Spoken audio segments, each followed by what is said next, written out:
E aí eu vou e saio da agência e vou trabalhar de casa e fico o dia inteiro falando com um cara no Skype. Aí minha mãe falou, não, meu filho tá vendendo alguma coisa. Minha mãe... E eu lembro que quebrou o filtro em casa.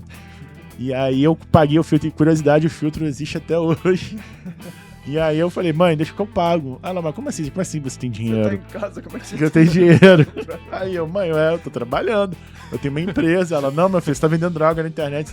Eu acredito que a gente tá vivendo agora um gap da perda da soberania cognitiva. Porque a pessoa vai lá, pergunta alguma coisa, a IA começa a gerar algo e eu tenho expectativa daquilo ali é a única resposta, né? Sendo que cada modelo de LLM, cada ferramenta, ela vai raspar dados da internet ali pra te dar uma resposta. Se você entrar dentro de um carro, rodar pra vender, você ficar no telefone, vem prospectando, dá trabalho, você ficar fazendo meeting o tempo todo com o cliente, pô, cara, dá trabalho pra cacete. Essa pessoa merece ganhar bem sobre isso, mas o empresário, o empreendedor, o gestor, a gestora merece também que aquilo seja lucrativo pro negócio. Então, no fim do dia, dá para deixar todo mundo feliz, inclusive modelos de incentivo que façam que a empresa atraia os melhores clientes.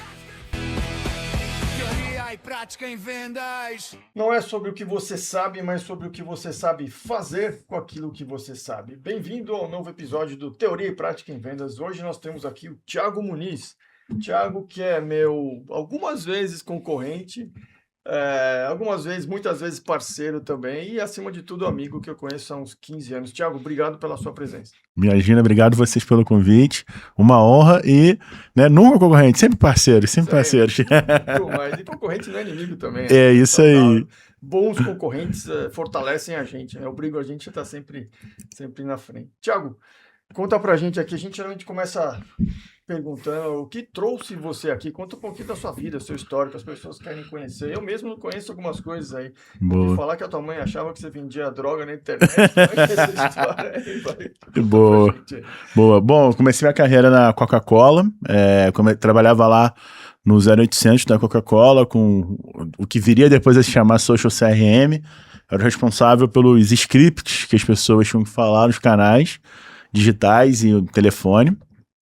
Trabalhei como estagiário lá também na Coca, depois eu saí, trabalhei numa agência, depois acabei sendo convidado a empreender por algumas pessoas que trabalhavam nessa agência, que a gente via ali que tinha alguns valores um pouco diferentes ali do que a gente acreditava em termos de para onde ia a tecnologia e para onde que ia o mundo, né? Eu já trabalhava vendendo também sites por conta própria. Mais ou menos que ano era isso aí? 2011, por aí, 2011, 2010, 2011, 2012. Foi esse período de transição. Depois disso, um dos meus parceiros de negócios, que era uma empresa de tecnologia, me chamou para ser sócio, e aí eu me tornei sócio de uma empresa de tecnologia. A gente trabalhava muito como white label. Então, eu vendia para agências que vendiam para grandes players do mercado. Então, eu vendia CRM, universidade corporativa, construção de app. E aí eu fiquei responsável 100% pelo comercial na época e pela gestão de projetos. 2014, eu fico saco cheio do Rio de Janeiro, largo tudo, conheço minha ex-mulher no Tinder e vou embora para Uberlândia. E aí recomeça a vida, sair de uma realidade de trabalhar com marcas que tinham milhões de reais e entrei como sócio numa agência. Ajudei a estruturar muita coisa de insight sales, muita coisa de digital nessa agência, prospecção. Conheci ali, naquela época, um aluno meu, que aí vocês vão entender onde que vai encaixar na história, que foi um aluno que eu dei aula lá no Rio de Janeiro, na Veiga de Almeida. E fui conhecendo várias pessoas, fazendo um novo network e tudo mais. E por que Uberlândia? Porque ela morava lá. Aí eu trabalhei, né, como sócio dessa agência e a gente tinha um grupo de WhatsApp que chamava Clube da Luta. Esse Clube da Luta, como no filme, era um grupo ali que a gente trocava estratégias e tudo mais. Conheci a esposa do Vitor, a Camila, e ela virou minha cliente lá nessa agência, a gente se tornou amigo e tudo mais. Depois eu fui ajudar ela com toda a parte de Insight Sales lá também e tudo mais. E aí fiquei nessa empresa até 2021, quando eu conheci o Aaron Ross, autor do Receita Previsível, e fiz uma proposta para assumir a operação. Na época, o Eduardo Miller era o sócio dele aqui na América Latina. Eu adquiri 90% da empresa, me tornei CEO da operação e reposicionei o negócio, saindo da lógica de curso ao vivo, indo trabalhar com consultoria. Ó, eu quero saber mais desse detalhe, que eu não sei muito sobre isso. Como é que você conheceu ele? Como é que foi a conversa? Conta mais detalhes aí Boa. do contato com o Aaron Ross e o que você propôs, como é que foi esse acordo? Conta um pouquinho mais. A conversa foi mais ou menos assim.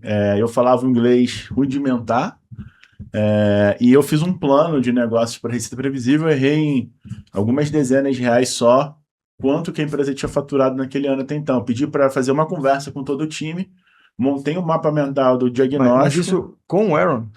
sem o Aaron, só Ah. sendo entrevistando e sendo entrevistado pelo time dele. E aí eu fiz O essa time dele no Brasil? no Brasil. Ele já tinha uma empresa no Já, Brasil? desde 2019 a empresa rodava aqui, e aí tinham várias pessoas no time de marketing, CS, consultores e tal. E aí eu, com essas respostas, eu montei um plano de negócios, errei poucos milhares de reais a perspectiva, a previsibilidade ali que a gente tinha, e falei para ele sobre, na época para ele, para o Eduardo Mini, sobre o que eu entendia que poderia ser o futuro do negócio. Só um detalhe, curiosidade minha. Ele já tinha a receita previsível no Brasil e ele já prestava consultoria para empresas Já. em 2019 ele estava aqui. 2021 ele já tinha dado algumas consultorias, mas a empresa girava com um curso ao vivo, que é o Programa de Aceleração e Prospecção, que eu matei esse produto como ele era, hoje ele é um outro produto da empresa, entendeu? Aí eu optei ali por... Bom, mas eu estou tentando entender direitinho aqui. Aí você fez um contato com a equipe dele no Brasil e falou, olha, eu tenho um plano de negócio, eu tenho o quê? Qual foi o teu... Ele tinha uma vaga de Country Manager e eu tinha saído da sociedade, porque eu já acreditava que o futuro seria trabalhar como consultoria, porque a publicidade acabava morrendo, eu já estava trabalhando já com muita coisa de insight sales, eu já queria ir para esse mundo da vida consultiva. Até no meu LinkedIn tem um artigo de 2017 eu falando sobre isso, falando sobre futuro ser mais consultoria e tudo mais. Então você foi para ser Country Manager da Receita Previsível. Isso, eu topei a proposta com o vesting, passou um mês, eu realinhei a expectativa com o Eduardo Miller. E fiz Quem é Eduardo Miller? Era sócio dele no Brasil? O sócio dele no Brasil. Okay. E aí comprei a sociedade e comecei a reestruturar o negócio pensando nessa lógica de ir para consultoria e não ficar vendendo um curso ao vivo, que a gente vendia todo mês e tal. Todo mundo me chamou de doido, todo mundo achou que eu estava doido. E também olhando para uma lógica mais do que o pré-vendas, né? Porque uma das coisas que eu falei que fizeram eram, mesmo no inglês rudimentar, entender ali o que eu entendia do livro, era que existem 3 pilares, né? Dominar o nicho, especializar papéis e sistematizar as coisas. Então, eu acreditava que isso era o receita previsível, não botar um SDR, põe um telefone, vai prospectar. Estou dizendo que isso não é importante, mas é uma das peças de uma engrenagem. Mas é o que está por trás disso, né? Isso. E aí olhar mais para vendas, olhar para CS, olhar para marketing, principalmente pegando esses ganchos da minha história que foram se conectando. Tinha que ser meu próprio vendedor, tive que vender porta a porta, tive que pegar para trabalhar com multinacional, depois fui trabalhar com empresa pequena. Então, olhando para essa lógica toda, eu falei, olha, a máquina de vendas como um todo tem que ser olhada, e não só o SDR. Essa reestruturação durou uns 2 anos, mais ou menos. E aí eu conheci pessoalmente o Aaron aqui no Brasil. Ele veio para um evento presencial, e aí eu já estava com um time estruturado, já tinha algumas pessoas já me ajudando a dar a consultoria, e vieram alguns paradigmas que a gente veio quebrar, né? Então, a consultoria hoje é um projeto de 3 anos de trabalho, e naquela época, hoje em dia, né, 2026, já é um tempo muito grande, normalmente, para as empresas. Lá, então, 2021, onde todo mundo essa agonia de vender tudo rápido era mais chocante ainda. Deu certo, o processo deu certo, e aí ele fez esse evento aqui no Brasil, e ele entrevistou, conversou com todo o time sem me falar. E aí, depois disso, ele falou, eu vou pro hotel que eu vou mexer na minha palestra.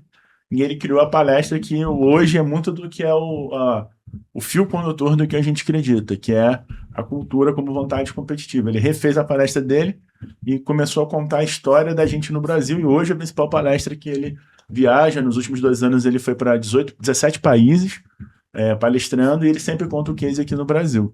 Ele saiu da sociedade nos Estados Unidos, eu me tornei o único sócio dele de receita previsível no mundo, e a gente começou a reconstruir essa história toda. Tivemos a parceria lá com o Monuve, já conheci o Vitor já há bastante tempo, né? Já tinha outros contatos dele que eu já tinha tido com o Vitor também, e há 2 anos atrás eu estava conversando com o Aaron no evento, desenhando uma folha de papel, uma ideia de montar um ecossistema em cima da consultoria. E aí ele falou, ó, você tem coragem de fazer isso? Eu falei, tenho. Ele, quanto tempo você acha que você vai fazer isso? Em 5 anos. E aí eu fiz em 8 meses. Então a gente comprou a B2B Stack também do Eduardo Miller. A gente se tornou sócio, eu me associou também da B2B Stack, que é um reclame aqui do B2B. Então a gente tem mais de 21 mil avaliações de softwares no Brasil. Então tem vários decisores, CTOs, CMOs, diretores de vendas que avaliam os produtos lá dentro hoje. Então, tem produto com 5 mil, 7 mil visualizações ali por semana dentro da plataforma. Então, é um produto de SaaS. Existem só 3 players no mundo e um deles está no nosso ecossistema.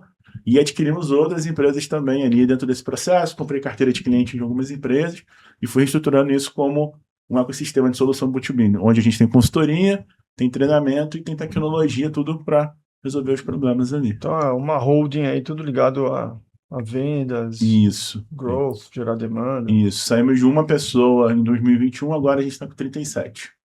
Legal. Ô, Thiago, eu acho, assim, Receita Previsível é famosíssimo, né? Mas eu acho que é legal, às vezes, até apresentar um pouquinho, né, só a ideia central para quem não conhece, né? A gente falou bastante do Aaron Ross, da Receita Previsível, mas conta um pouquinho, assim, do que se trata isso, né? Por que é tão importante, por que é tão famoso agora, né? Boa, perfeito. É um livro, ele conta a história do case do Aaron na Salesforce.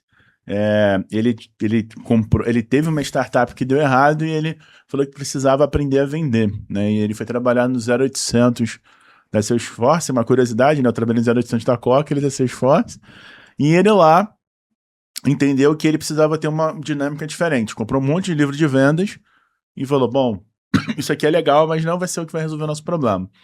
E aí ele pensou em 3 dinâmicas ali básicas: dominar esses nichos, especializar o papel de pré-vendas, né, de ter um qualificador. Então, no modelo de vendas normal, o vendedor prospecta, vende, cuida da carteira. A especialização vai fazer com que essa função ela se quebre em outras partes. Hoje em dia, na era da IA, você pode ter um agente que vai auxiliar, você pode ter um agente que vai cumprir um desses papéis, mas você vai ter um ser humano ali orquestrando isso tudo. Mas naquela época, né, então ele dividiu esses papéis em pré-vendas, vendas e sucesso do cliente e focou em dominar nichos. Então, o poder do vendedor dizer não para o cliente fora do perfil e focar no cliente certo, né? Então, isso foi a grande virada de chave. Com a metodologia Salesforce, passou a valer $1 bilhão, tendo 100 milhões de receita recorrente como primeiro marco. E aí o Aaron saiu da Salesforce e foi fazer uma visita na China. Eu sei que ele foi viajar. Muita gente começou a ligar para ele lá do Vale do Silício. E ele cobrou $1.000 de uma consultoria, daqui a pouco 10 mil, daqui a pouco $100 mil. E ele falou, opa, ele foi documentando, né? Ele fala, eu fui documentando tudo o que foi acontecendo na Salesforce. E ele juntou tudo, foi na Wired e falou, eu tenho uma ideia de fazer um livro com isso aqui. A gente vai falar, pô, isso aqui é um puta livro. E aí, somando todos esses cases que ele foi construindo de consultoria, junto com a Salesforce, foi o lançamento do livro na primeira edição.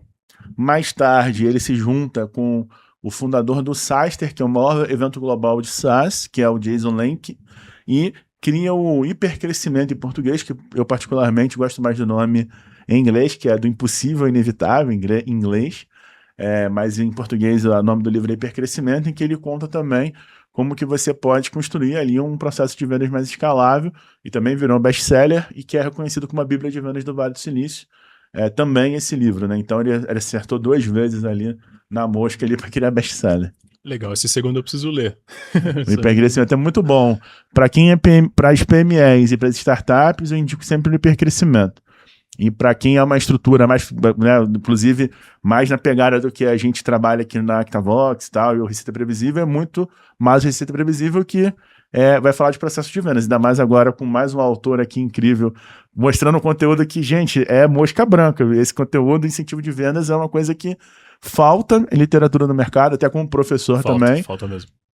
Sou professor também na FGV, em outras instituições, e falta literatura. Agora eu já, desde quando lançou o primeiro, eu já indico para todo mundo aí. E falta deixar as coisas mais simples, né? Eu acho que a literatura, inclusive, que o Victor criou, ele deixa uma linguagem simples de entender, sem perder a profundidade da experiência que ele tem também, né? Tá bom, acho que você deu a deixa para a gente falar do nosso projeto, nossa parceria, nosso projeto em comum. Isso Quer aí. falar ou quem vai falar sobre o nosso projeto? Os dois falam, os 3 falam. Bom, a gente se associou, né? A gente se conhece há muito tempo. Eu conheço você há uns 15 anos, né? Desde da época dos Growth Hackers, né? Aham. Era um grupo lá que eu era o tiozão lá dentro. Tinha um monte de gente. Eu lembro que a Camila, minha esposa, já era velha lá com acho que 27 anos. Era só, você tinha mais ou menos a idade dela, né? Sim, Você tinha mais sim. ou menos a idade dela. Você era dos tiozões lá também. Mas eu tinha só uns 20 a mais que vocês lá, né? Era um grupo legal, onde tinha o pessoal com muita autoconfiança, com umas novidades, etc. Inclusive, a gente acompanha todo mundo até hoje, né? Sim. Várias pessoas de lá. Bom, aí a gente nunca deixou de ser amigo desde aquela época, né? A gente de vez em quando se esbarra em algum cliente, né? Disputando algum cliente, mas fico feliz quando você ganha, você deve ficar feliz quando eu ganho também, ou não, né? Muito, muito, né? E a gente resolveu fazer um projeto conjunto, que é fazer um curso aberto sobre como montar um modelo de remuneração variável para as empresas, né? E a gente está fazendo em conjunto Receita Previsível e ActaVox, vai ser no segundo semestre desse ano. Nós vamos anunciar em breve já e vamos abrir para o pessoal, as vagas para o pessoal em breve aí, certo? É isso aí, é isso aí. Eu acredito que existe um gap no mercado hoje que é pegar a experiência prática, né? O Receita Previsível veio da experiência prática. O Vitor tem muitos KMs rodados e uma experiência muito grande em fazer uma coisa que é diferente da gente simplesmente ser um gestor ou um diretor de uma área comercial. É a experiência prática que o Vitor tem, né, a Actavox, de solucionar problemas complexos nesse sentido. Então, somando as forças do Receita Previsível da Actavox, a gente tem a ideia de trazer mais conteúdo profundo para que as pessoas consigam executar, eu acho que bons planos de incentivo de vendas, desmistificar, acho que muita coisa de comissionamento, acho que você fala sobre isso com muita propriedade, e entender como que o processo comercial ele vai funcionar melhor se você tiver ali um bom combustível, que é o bom incentivo, né? Eu acho que o grande protetor de um processo que ele é bem executado é você alinhar a expectativa sobre o incentivo que você vai dar para a área comercial. Então, eu vejo que é uma coisa que ninguém está enxergando no mercado e que a gente tem muita propriedade junto para falar e muita consistência de vida real, né? E que isso é aplicável para todos os tipos de negócios. Então, quem está assistindo a gente aí, em breve nós vamos soltar as novidades. Muito dado do mercado brasileiro, que eu acho que é uma outra expectativa também que a gente tem sempre de trazer, e muito benchmark para você saber, olha, como é que a gente resolve isso na prática. Então, vai ser um curso muito mão na massa e com muito conteúdo aí. Eu acho que o gancho o que nos une aqui, né, são conceitos, metodologias, modelos que nascem da experiência prática, né? Até o nome do podcast é Teoria e Prática em Vendas, por isso que a gente está aqui, né? E aí eu vou te perguntar sobre isso, né? A gente quebrou a barreira de 2.000 clientes aí nos últimos 20 anos, e você deve ter, com certeza, muitas centenas de clientes. Você tem menos tempo, mas deve ter proporcionalmente a mesma coisa. Eu sempre falo que consultoria é um lugar onde a gente aprende, ganha para aprender, né? Porque cada projeto a gente desenvolve um modelo, adapta um modelo e vai aprimorando esse modelo, aprimorando esse modelo, aprimorando. A experiência traz, assim, modelos maravilhosos, né? A gente estava aqui mais cedo, eu e o Marcelo, pegando alguns modelos nossos para resolver problemas típicos de vendas. Você, todo dia, encontra os mesmos problemas em lugares diferentes. O mesmo modelo não vai funcionar em todos os lugares. Eu preciso sempre adaptar, às vezes criar um modelo novo, às vezes melhorar esse modelo. Vamos falar um pouquinho sobre quanto a gente aprende na prática nos nossos projetos, né? E quanto a gente reflete isso não só no que a gente escreve, mas no que a gente leva para os clientes e até nos treinamentos nossos. O que você acha? Você acha que é um bom aprendizado, né? A gente ser consultor é um bom aprendizado para a gente? Eu acredito que é o melhor, é o trabalho mais desafiador e mais prazeroso do mundo para quem está disponível a fazer, né? A gente tem uma certificação no Receita Previsível que a gente fala com consultores para certificar essa galera em Receita Previsível. E eu acho que o grande ponto que eu vejo ali quando a gente está dando mentoria, está dando treinamento para consultores que vão treinar, vão executar com os outros clientes, é justamente a pessoa entender que o que é consultoria, o que é mentoria, né? O que é coach. Eu acho que existe uma confusão cultural hoje no Brasil em relação a isso. Eu acho que o principal ponto é o cliente está pagando a gente para resolver problema e aprender a inovar com aquilo ali. E a gente tem que resolver esse problema e a gente tem que sempre equilibrar, acho que, dois pratos, que é um trilho da estratégia, Se a gente não olhar para a estratégia, o negócio não vai se tornar sustentável, você não vai ter bons pilares para fundamentar, mas também olhar para o trilho da execução. E eu acho que é aí que as pessoas se perdem. Então eu vejo que sempre uma oportunidade de aprender, e muito de você, né, ter o lado fazedoria tem que acontecer, mas ao mesmo tempo você tem que ajudar ali o cliente a olhar para a estratégia. E uma coisa engraçada é que nesse mundo aqui, pós-pandemia, que todo mundo ganhou muito dinheiro com internet, curso online, etc e tal, existe uma percepção que muitas vezes entrar numa consultoria, você vai chegar lá e vai dar conselho para o cliente, ou vai ficar conversando, e é o contrário do que vocês fazem na Octavox, que a gente faz nesse Receita Previsível. Inclusive, a gente já conversou muito sobre isso. Cara, tem que abrir um CRM na frente do cliente e resolver. Vamos montar uma planilha junto. Tanto que a gente resolveu as coisas do curso muito rápido, porque a gente tem muito o mesmo mindset ali de execução, resolver as coisas. E eu vejo que existe um lado místico da consultoria no Brasil, que é as pessoas acreditarem que consultoria é montar um PPT colorido e chegar lá e montar para o cliente, né? Mas tem muita consultoria. E tem muita gente. Exato. Tem muita gente que é assim. E outra coisa, né? Você fazer um treinamento não é a mesma coisa da pessoa aprender. Eu acho que a frase de chamada é maravilhosa por isso. Não é sobre mais o que você sabe, é sobre o que você faz com aquilo que você sabe, execução, né? Exato. E eu acho que as pessoas não olham tanto para a execução no Brasil. Então, eu acho que o grande desafio que a gente tem é destacar o que é realmente de verdade. O que é realmente de verdade vai ser: a gente sabe resolver problema, vocês têm uma baita experiência, né? O Vitor tem muita profundidade. Tudo que eu falo, qualquer assunto que eu já tratei com o Vitor, ele tem extrema profundidade técnica. Eu acho que vocês são privilegiados de trabalhar com ele, porque eu queria todo dia, se eu pudesse todo dia, vamos almoçar, Vitor, vamos trocar uma ideia aqui. Sempre sai coisa boa. Legal. E essa experiência toda vem justamente de aplicabilidade. E o que eu vejo hoje no mercado é que muitas vezes existe uma promessa muito grande e uma entrega que não é tão sólida assim. Então, acho que o paradigma é quem quer olhar para essa carreira de consultor olha, você vai ter que estudar o tempo inteiro, quantos anos de estrada você tem, e quantas vezes a gente trocou ideias sobre livro. Pô, Thiago, você tá lendo isso aqui, eu já li isso aqui, eu tô fazendo isso aqui, eu tô fazendo isso aqui. Cara, tem que estudar o tempo todo. E assim, eu acho que ser consultor me obrigou a sempre estar estudando. E eu vejo que esse é o grande ponto, porque uma boa prática nasce da teoria, e uma boa teoria sempre vai nascer da prática. São duas coisas que sempre se alimentam ali, né? Então, eu vejo, não sei o que vocês enxergam aí, mas ainda mais agora com o IA, que todo mundo acha que pode, da meia dúzia de prompt, ele vai sair 600 páginas de conteúdo. Saber alguma coisa não é o ponto. Saber executar que é o jogo, né? Exato. Cara, você falou tanta coisa, eu anotei várias coisas aqui. Prometer muito e entregar pouco, né?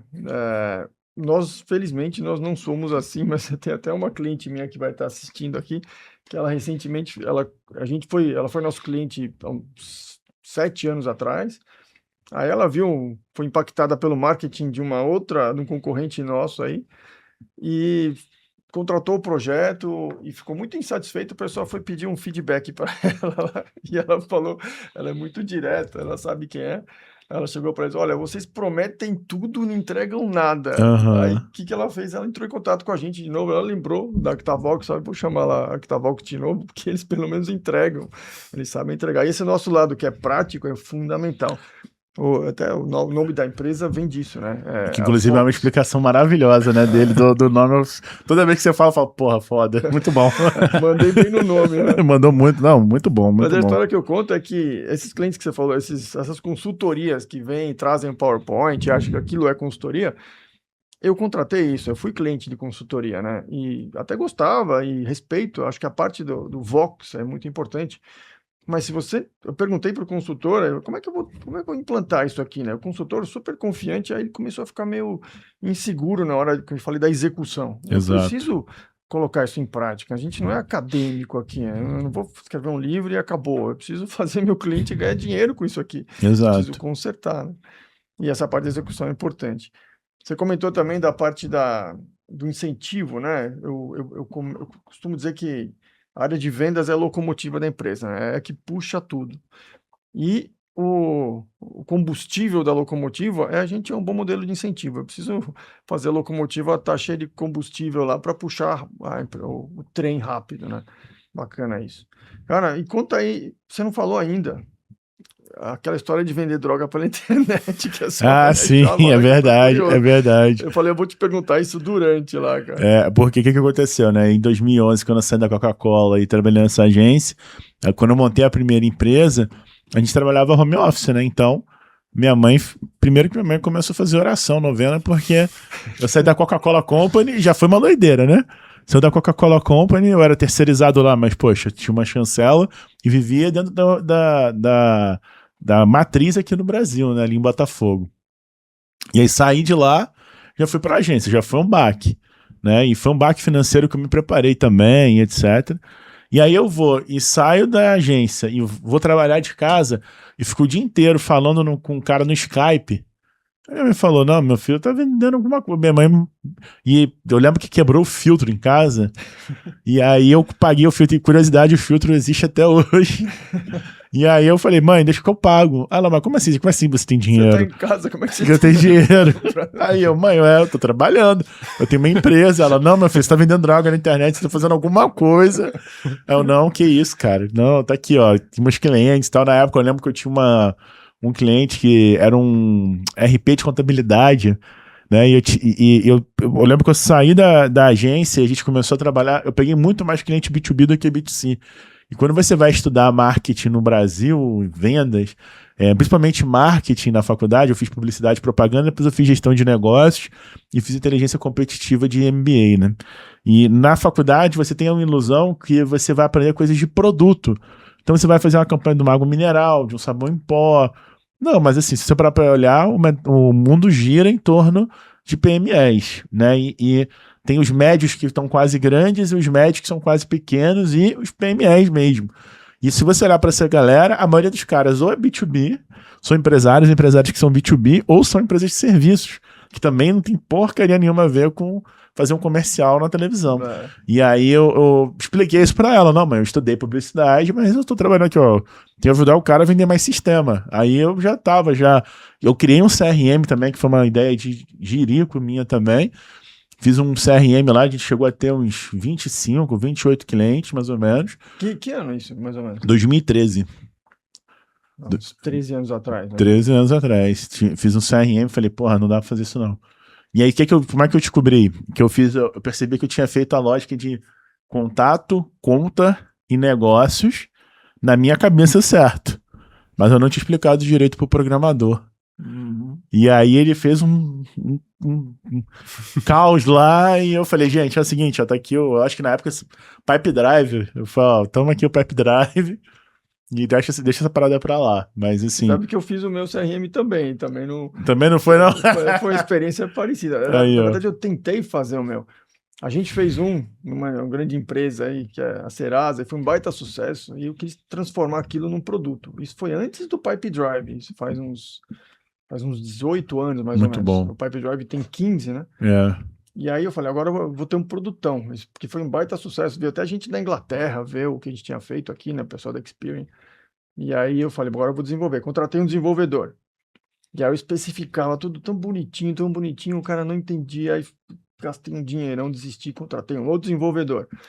E aí também não dava certo, o cara enrolava, não conseguia entender, cara, eu não conseguia desenvolver, naquela época eu precisava saber código, né? Uhum. Aí apareceu o Pipe Drive. Quando apareceu o Pipe Drive, foi a mesma sensação que eu falei, cara, chega de gastar dinheiro desenvolvendo o sistema, esse aqui é o que eu queria, eu comecei a... Sim. A gente começou a aplicar o Pipe Drive em todos os clientes. Era Pipe Drive e quem não tinha dinheiro era Excel, fazia CRM no Excel. A gente fez CRM de Excel para GoLog, pra você ter ideia. A Aí, gente fez CRM em Excel, que funcionava razoavelmente, assim, com programação, que sincronizava vários campos. Vários arquivos de Excel num Excel de gestão, que era bacaninha, cheio de gráficos. Mas não dá, né? O Excel não comporta, né? Não aguenta. Mas eu acho que isso é muito similar ao que acontece hoje em outra esfera, que é com a inteligência artificial, né? Porque eu acredito que a gente está vivendo agora um gap da perda da soberania cognitiva. Porque a pessoa vai lá, pergunta alguma coisa, a IA começa a gerar algo, e eu tenho expectativa que aquilo ali é a única resposta, né? Sendo que cada modelo de LLM, cada Cada ferramenta ela vai raspar dados da internet ali para te dar uma resposta. E aí, assim como a gente, né, tem um problema do Excel, da gente não usar tanto recurso, o Excel existe desde 1985.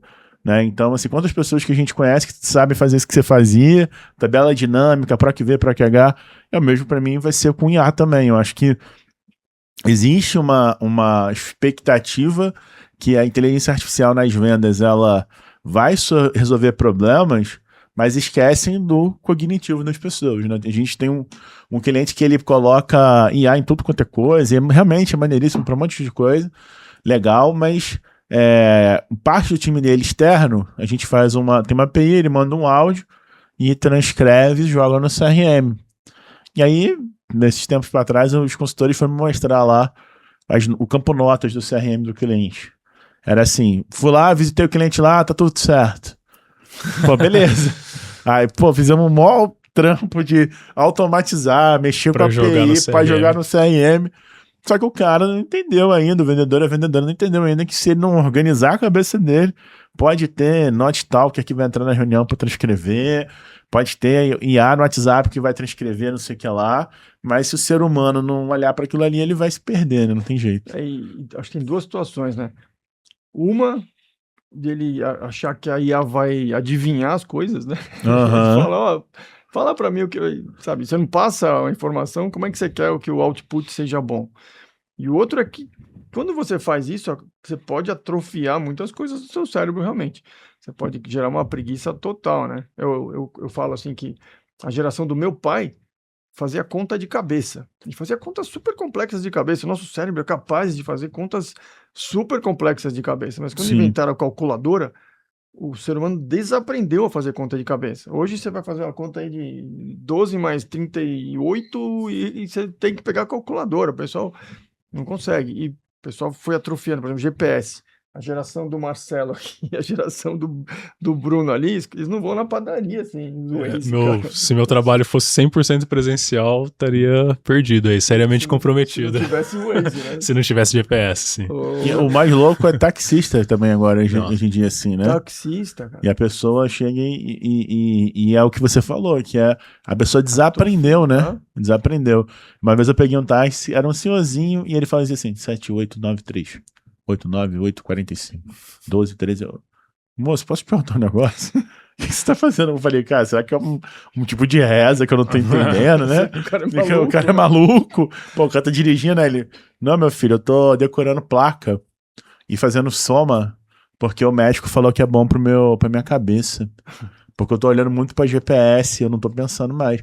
E eu fazia um mapa de São Paulo na mão. Eu fazia a rota, porque eu trabalhava o cara trabalhava numa companhia de gás, sabe? Um distribuidor de gás. E ele montava a rota dos caminhões para sair. E aí ele fazia no papel. Falava, ó, você vai pegar esse caminho, você vai na Augusta, você vai não sei aonde, você vai na Marginal, você vai Marginal qual, tal, papapá. O cara desenhava no papel o mapa de São Paulo inteiro. Mas você sabe que isso tem relação, e já comprovado cientificamente, né? Sabe que eu escrevi um livro sobre o cérebro, né? Eu tenho curiosidade sobre isso. E a área do cérebro, que é da memória, que é uma das áreas de memória, é o hipocampo, que é aqui no lado parietal, é a mesma área que te dá o senso de direção. E fizeram um estudo que os taxistas de Londres nunca tiveram Alzheimer, porque você exercitando, o taxista de Londres, para quem não sabe, ele é obrigado a decorar os nomes de todas as ruas de Londres e saber chegar sem GPS. Então, para ele poder ganhar licença de táxi em Londres, ele tem que saber Londres de cabeça, qualquer rua, qualquer ruazinha. E isso exercita muito o seu hipocampo, que é a área da memória. Então, eles não desenvolvem, isso é um perigo. Quem não tem senso de direção, ele está atrofiando o hipocampo, que para quem já viu, né, minha mãe teve Alzheimer, eu vi a ressonância magnética dela, é como se fosse uma planta, uma árvore no outono, né, que tá encolhendo assim, né? Você vê os galhos, né? As folhas caíram todas.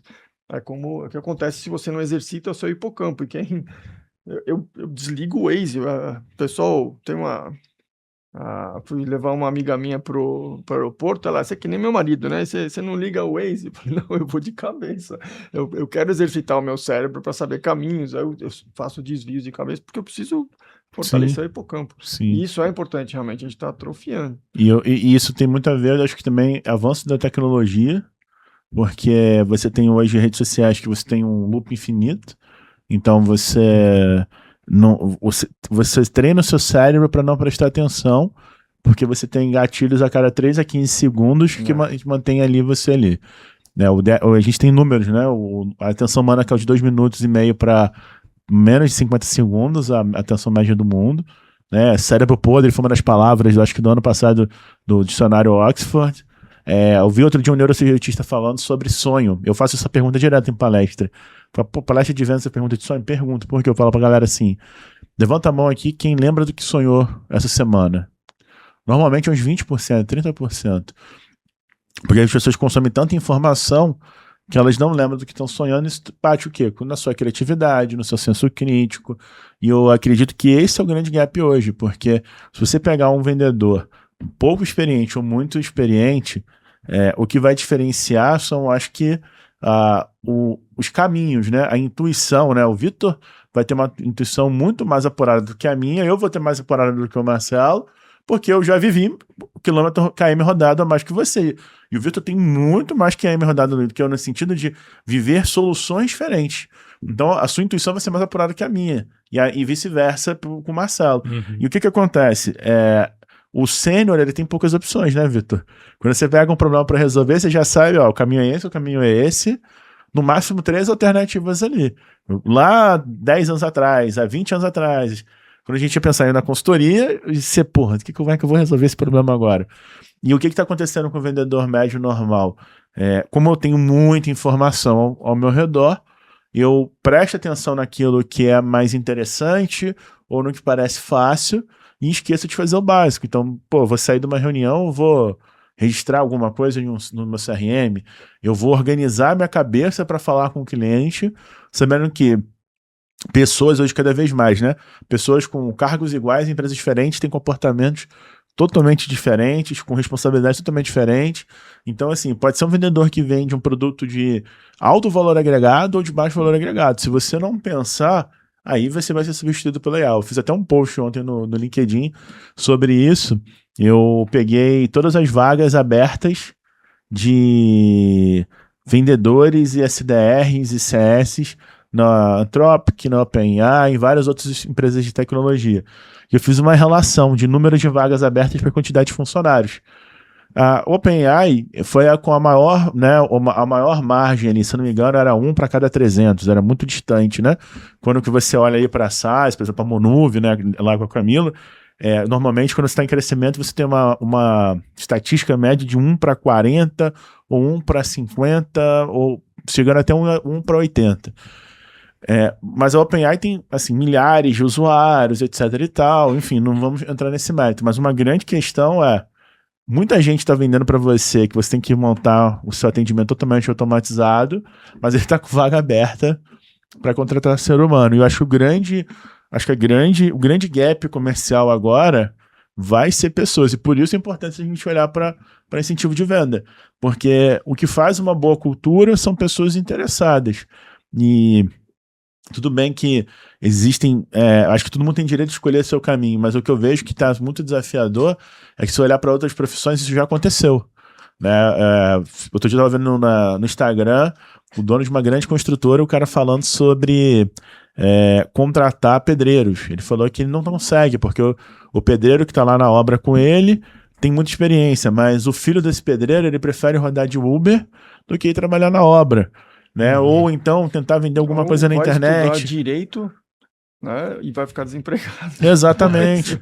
Quantas unifaculdades aí tem, e com todo o respeito do mundo, mas assim, a oferta de curso é muito grande, naturalmente você vai ter mais desafio, né? Eu tenho certeza que pedreiro hoje, em média, ganha melhor que advogado.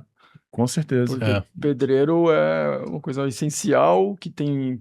lei da oferta e demanda, né? Exato. Você precisa muito, tem pouco, e advogado tem muito e não tem tanta vaga. Lei da oferta e demanda. Tem países que têm tem investido em soluções de construção que não precisa mais de pedreiro, né? Você chega com uma casa pré-montada ali, você vai montando como se fosse um Lego mesmo, né? E tem muita coisa que é tipo, faça você mesmo, entendeu? Eu entrego um chalé aqui, uma estrutura metálica. Mas na hora de reformar a tua casa, lá você vai precisar de um empreiteiro.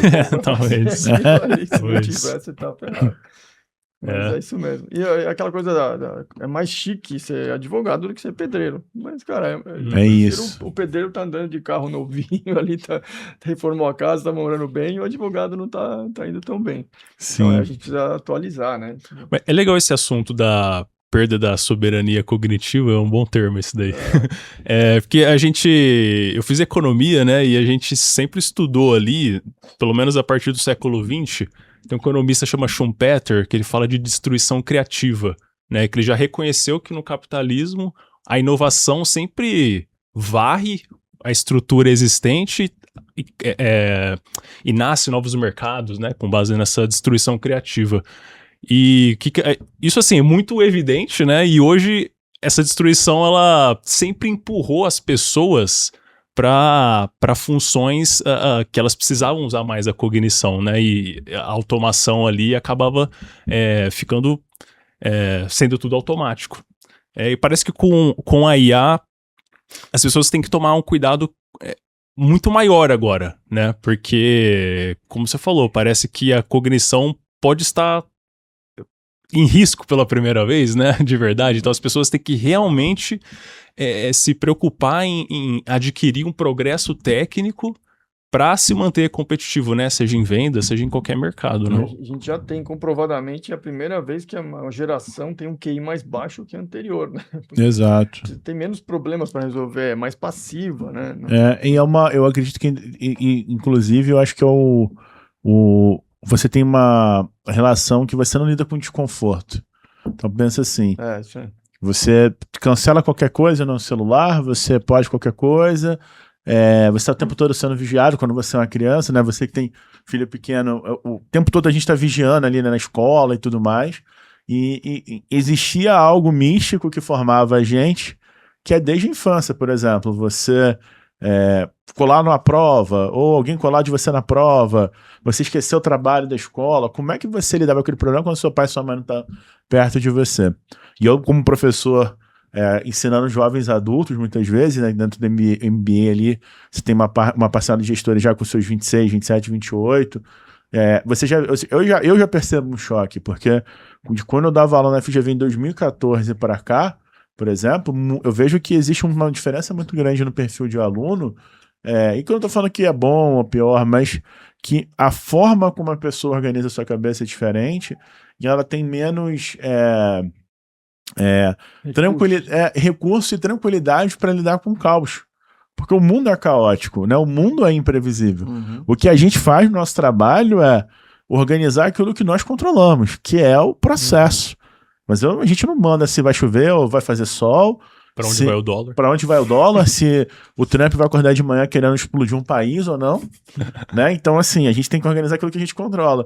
E as pessoas vão perdendo essas frustrações, esses desafios, esses riscos, e isso mexe na formação. E tem um ponto importante da questão da economia, que o Fórum Econômico Mundial ele fala que vão existir, né, pelo menos o último estudo, vão morrer cerca de 70 milhões de empregos, e vão surgir 130 milhões. Se eu não me engano, eu sei que a proporção, a diferença das 50 milhões a mais.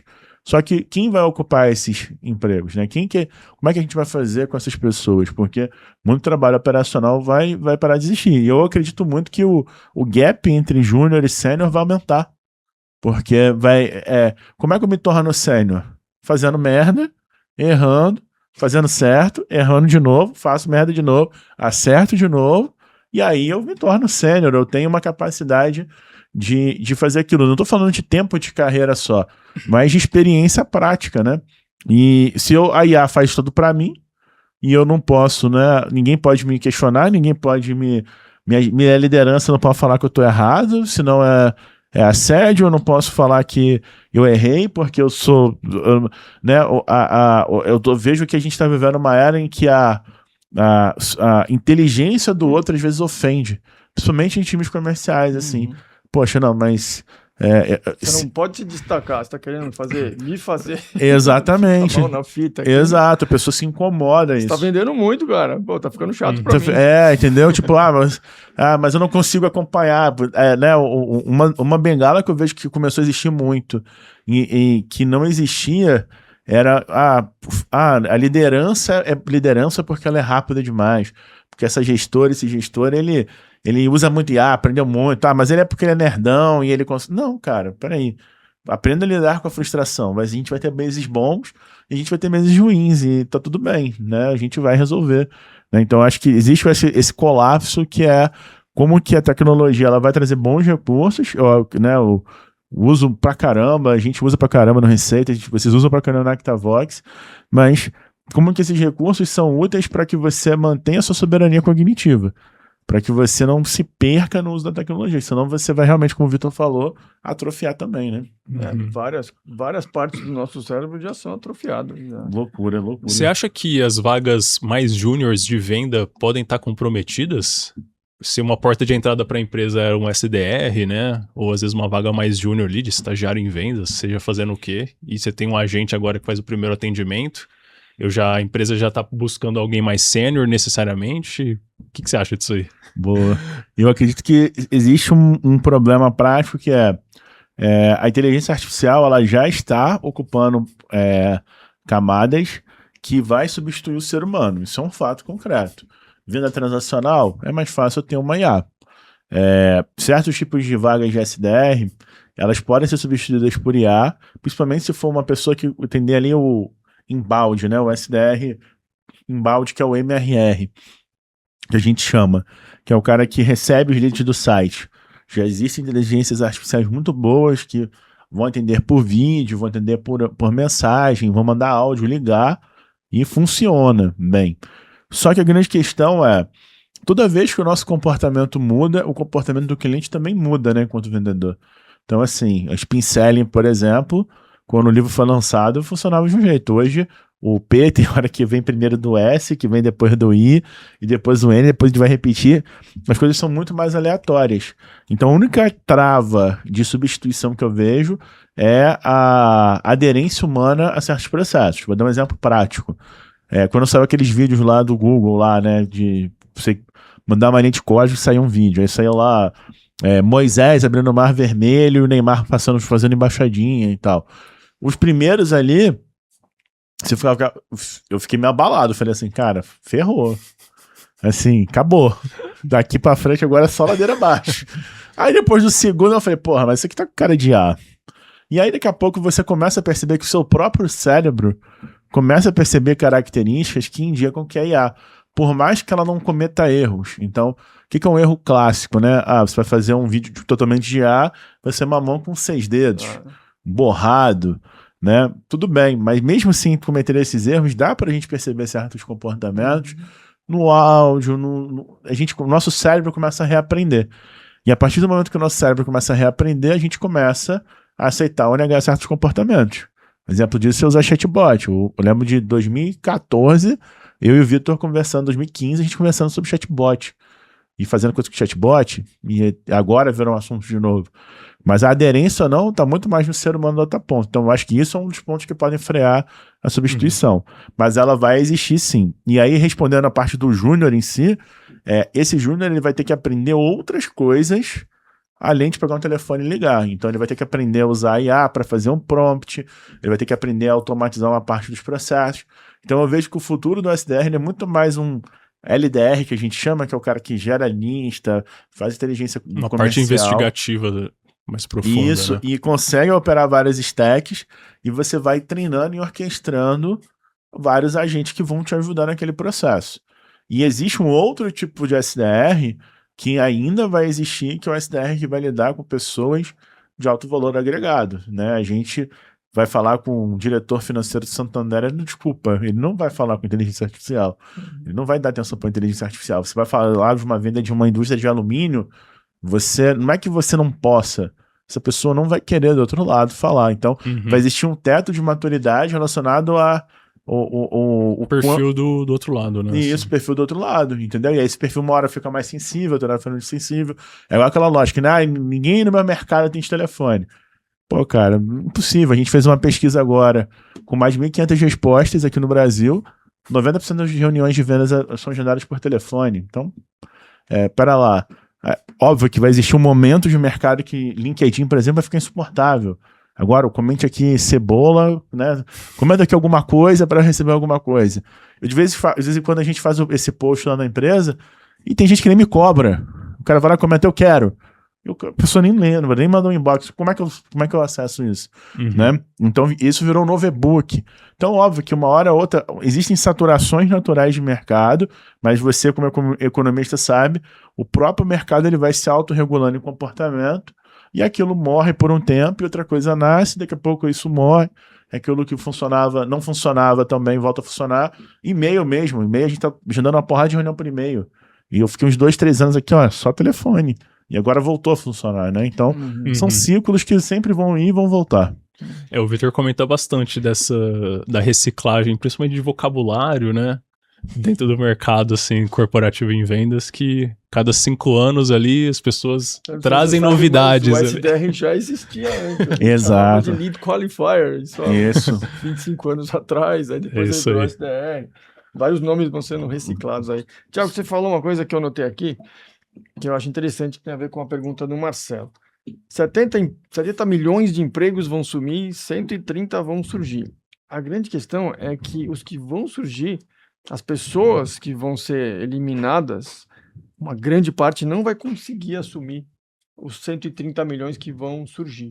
Então, assim, vai faltar mais do que 60 milhões, digamos que é a diferença aí. Vai faltar 100 milhões de pessoas, né? Vai ter muita demanda por gente qualificada. Sim. E um monte de gente que não foi capaz de cobrir esse gap para a nova tecnologia, né? A cabeça não consegue. O mínimo de produtividade adequada para eu te contratar, né? Senão é melhor pegar uma IA, uma coisa assim. Exato. Eu vou defender um pouco a minha geração X aqui, né? A gente entrevistou algumas pessoas da geração X aqui, né? O Dib, o Arthur. E é engraçado que as pessoas da minha geração, elas estão muito acostumadas a fazer as coisas desde do mais analógico possível até o mais digital possível. A gente meio que se acostumou, que teve que se reinventar muitas e muitas vezes. Então, sou da época que não tinha nem internet. A gente fazia trabalho em faculdade, não tinha nem computador, eu fazia papel ao maço faculdade.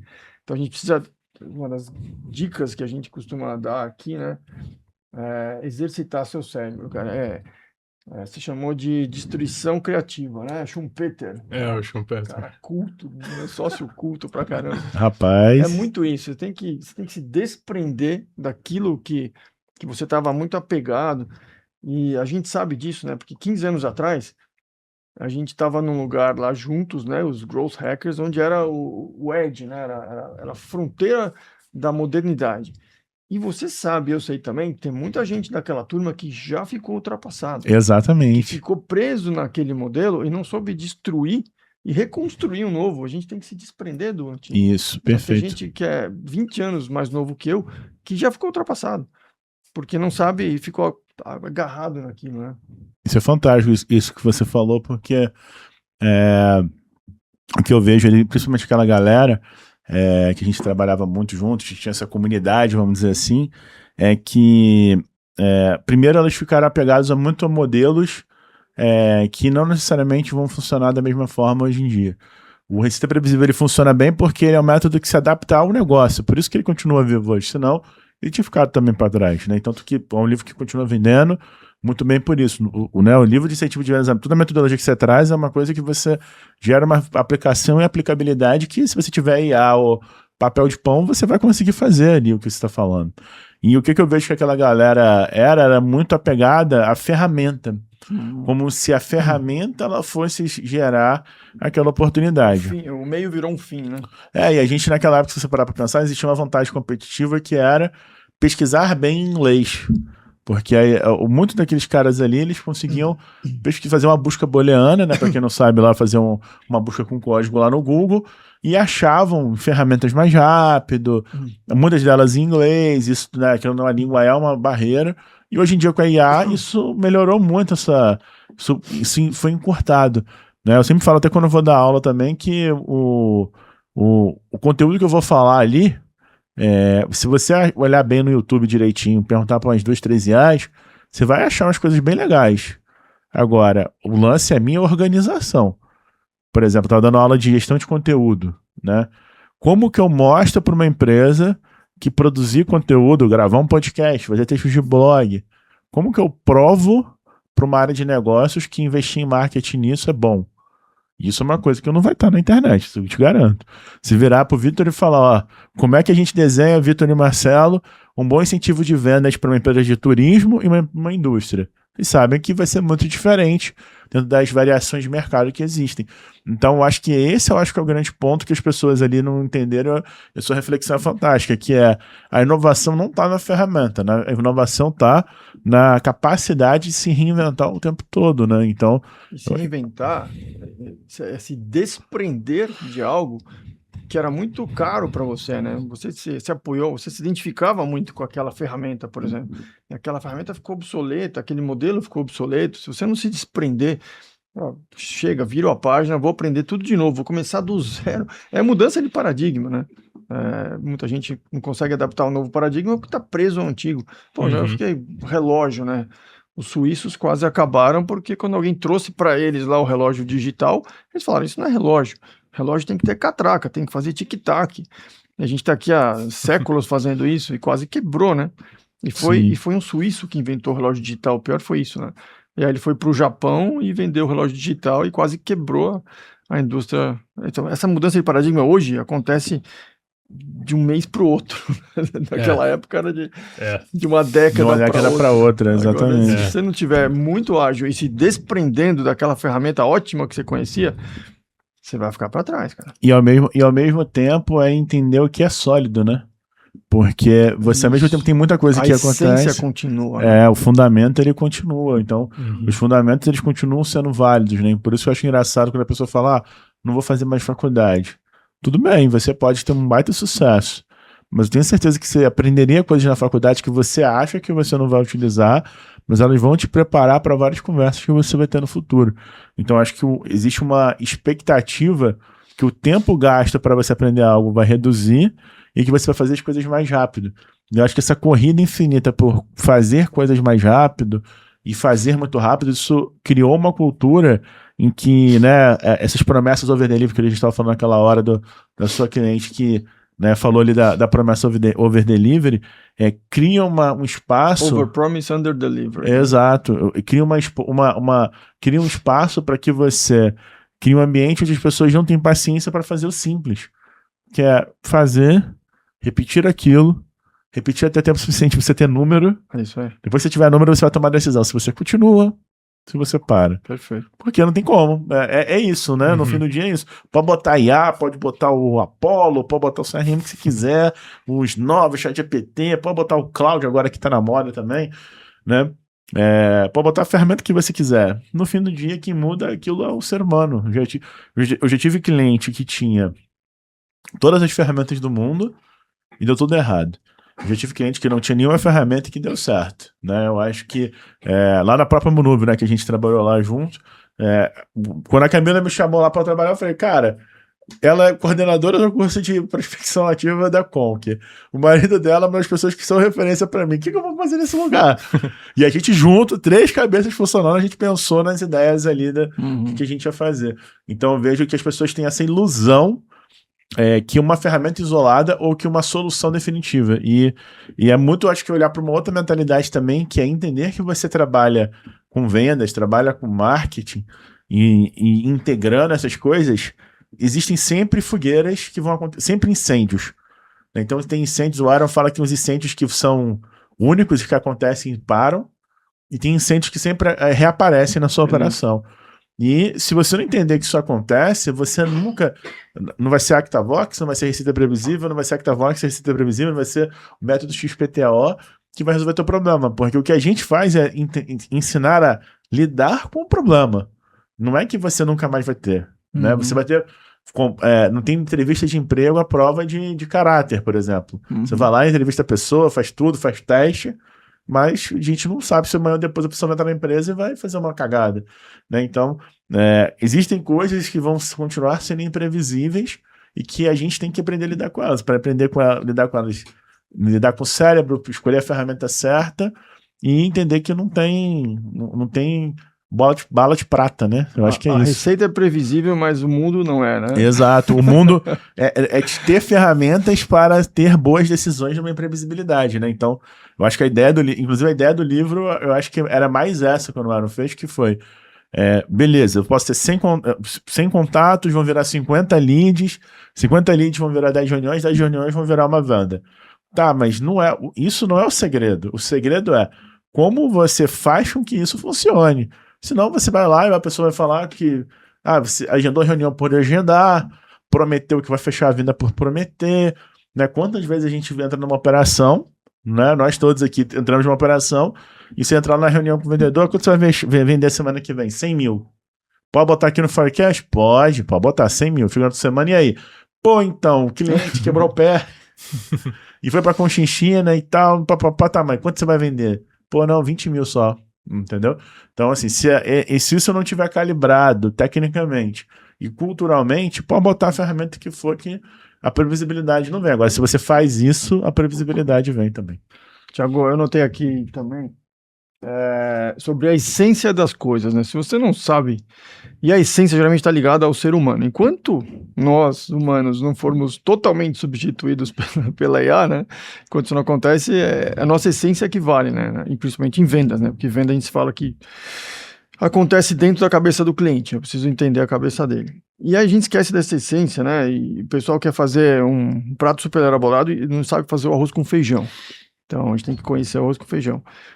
E também, a gente conhece muito, mas você comentou lá no começo, você deve ter a mesma sensação. Eu já fiz o mesmo projeto 500 vezes, milhares de vezes às vezes, mas toda vez que eu começo, dá o frio na barriga, porque eu sei que eu não tenho certeza se vai dar certo. Exato. Né? Eu tenho recursos, eu tenho um monte de coisa, e aí entra duas coisas que a gente sempre fala, né?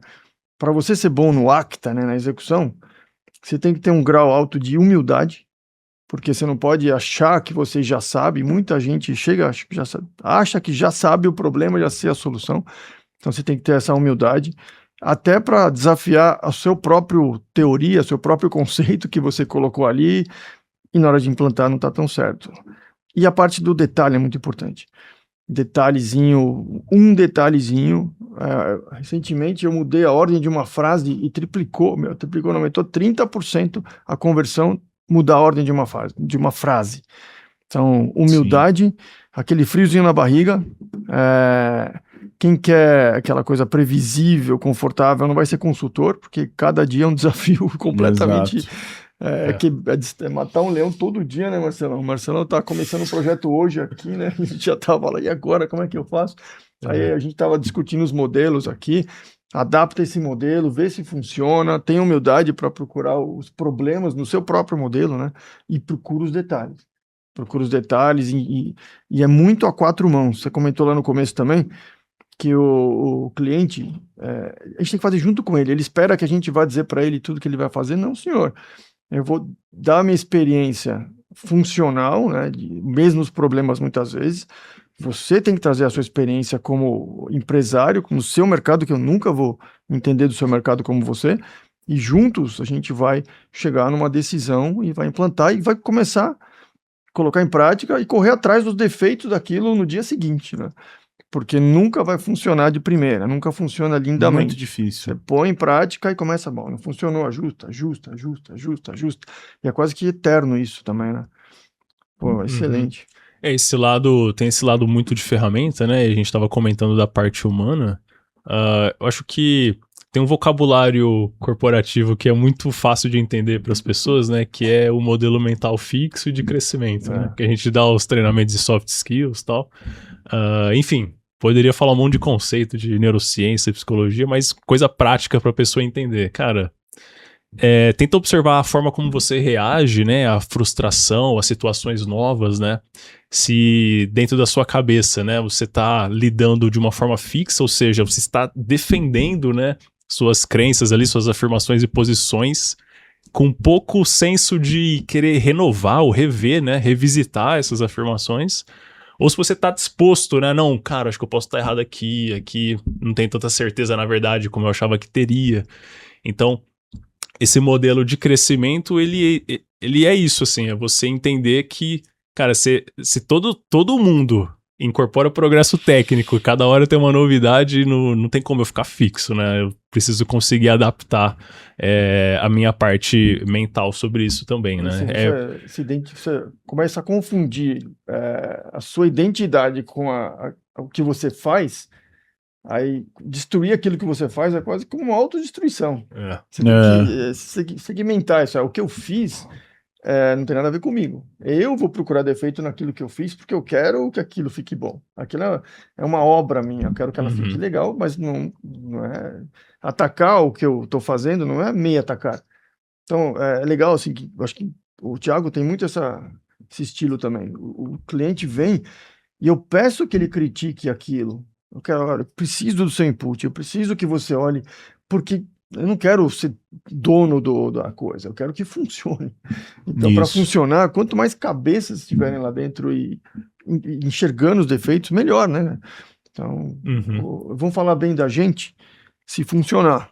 Exato. Exato. Eu acredito que uma questão de cultura brasileira é que as pessoas procuram muito soluções definitivas para problemas que nunca serão definitivos.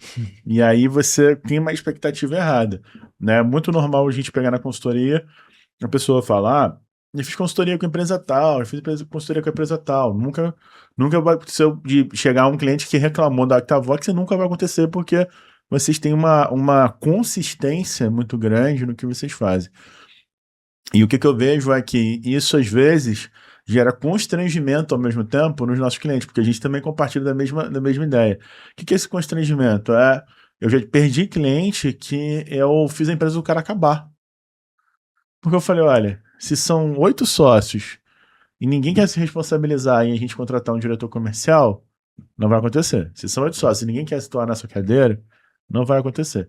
E daquilo ali foi acontecendo várias coisas que chegou no final, todo mundo se juntou e falou, Thiago, obrigado. A gente vai parar a consultoria, mas não é por um motivo ruim, não. O que foi? Não, tá ótimo, mas a gente percebeu que a gente tá indo pro caminho errado. Tem que quebrar isso aqui no meio, vai fazer uma empresa, aí virou outra empresa que virou minha cliente. Né? Por quê?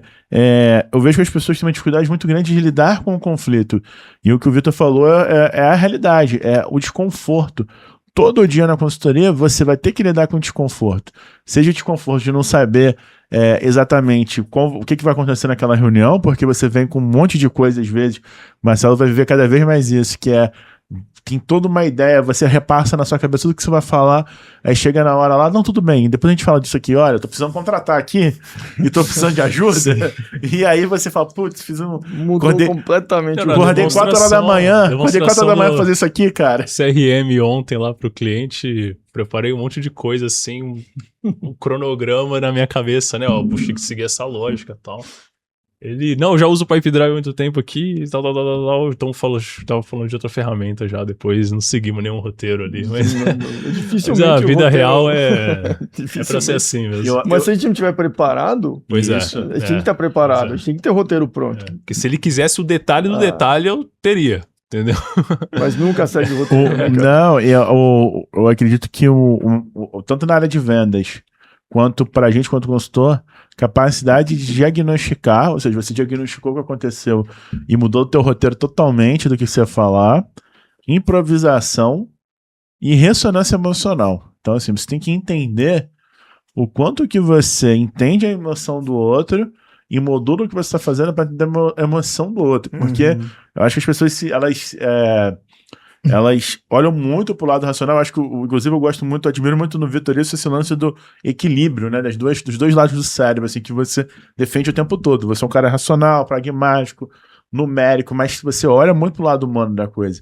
E eu vejo muitas vezes quando um gestor, uma gestora, ele tá atuando, ele quer ser ou pragmático demais ou emoção demais, né? Então, assim, eu falo, olha, você não precisa bater sininho todo dia na sua empresa, tá? Não é porque você tá vendo no Instagram as pessoas fazerem isso que vai dar certo para você, mas também não tratar as pessoas como se elas fossem uma linha no Excel também não vai ser funcional, né? Então, esse equilíbrio entre essas três forças que faz com que a gente ainda seja útil, né? Vamos dizer assim, no mercado. Porque as pessoas estão perdendo essa capacidade.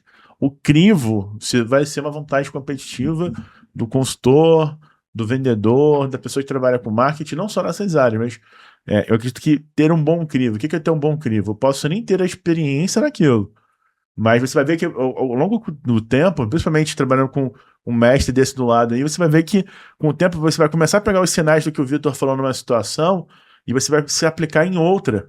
E aí você vai falar assim, poxa, eu não vivi isso, mas com aquilo que o Vitor me ensinou, mais a minha experiência prática, mais o meu repertório, eu acredito que esse é o caminho para ser decidido. Então, essa formação de critério que é importante, às vezes o gestor, a gestora não olha para isso, por quê? Como é que eu vou dar critério para a pessoa? Primeiro, vou ter que deixar a pessoa errar. Isso é uma coisa que, né, o cliente de consultoria morre de medo de errar. Eu falo, não, a gente vai errar, e vai errar junto, e vamos achar o caminho junto. A gente tem que errar. Tem que errar, não tem jeito, né? Não tem, eu acho até ruim eu acertar de primeira. Por que é ruim? Porque se acertar de primeira, muitas vezes você vai ficar... É uma ilusão ali, né? Você pode estar sendo... Será mesmo? É uma tática, e às vezes você fica refém daquela tática que você está fazendo. Porque a gente tem um pensamento estratégico, a gente vai desenhar uma tática de execução e vai para operacional, que é outra confusão mental muitas vezes também, né?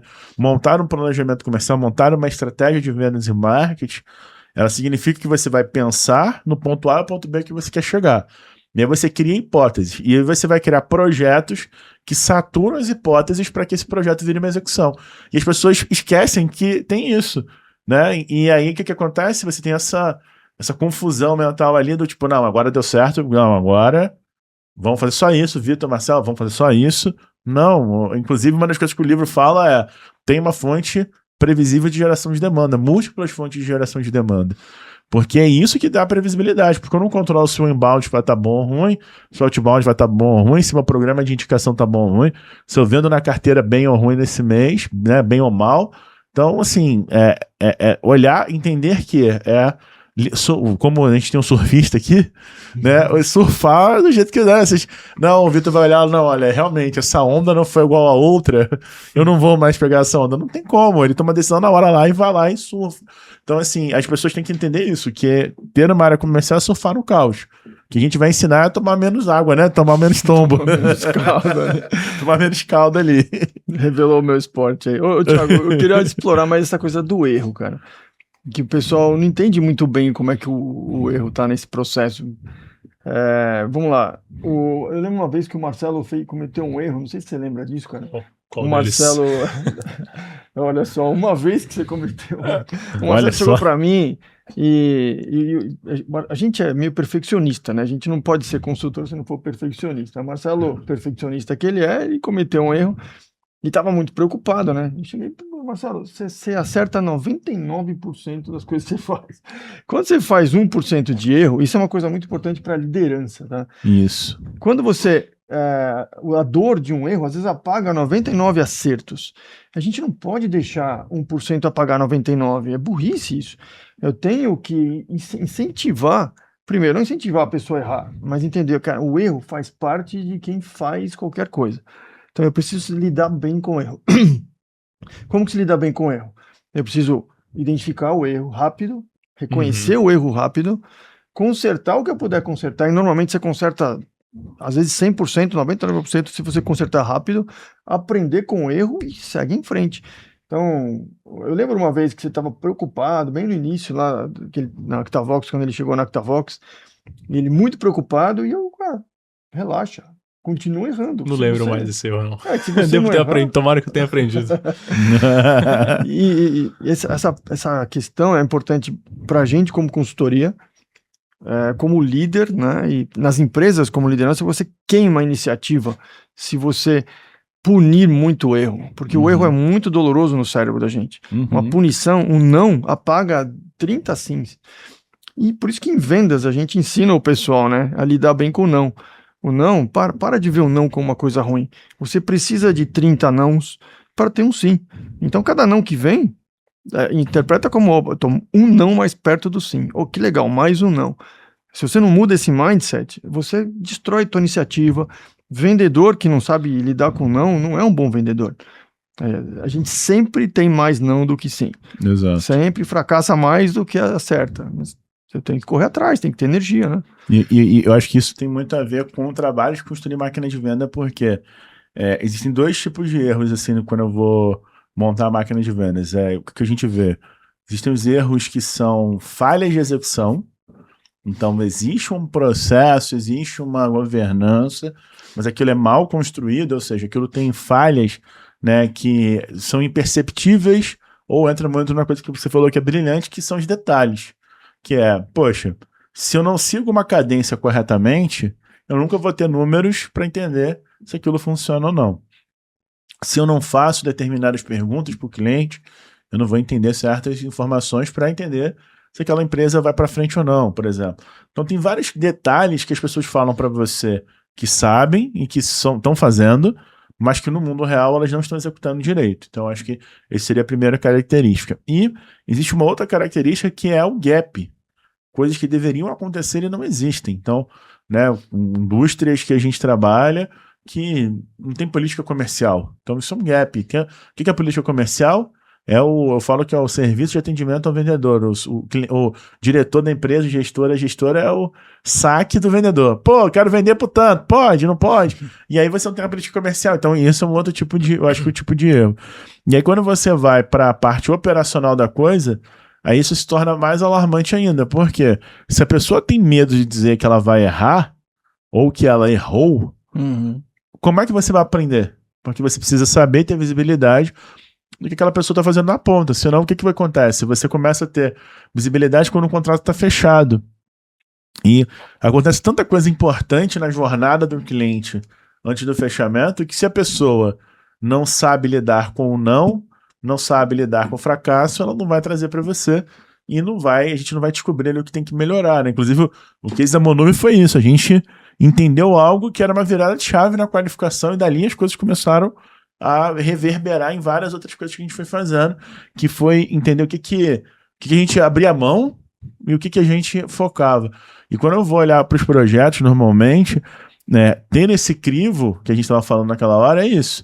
Entender também que erro eu aprendo. Porque também ficar errando toda hora e não aprender com erro também vai ser ruim. E aí o que eu vejo que é o problema cultural? Né? Confiar é diferente de abdicar.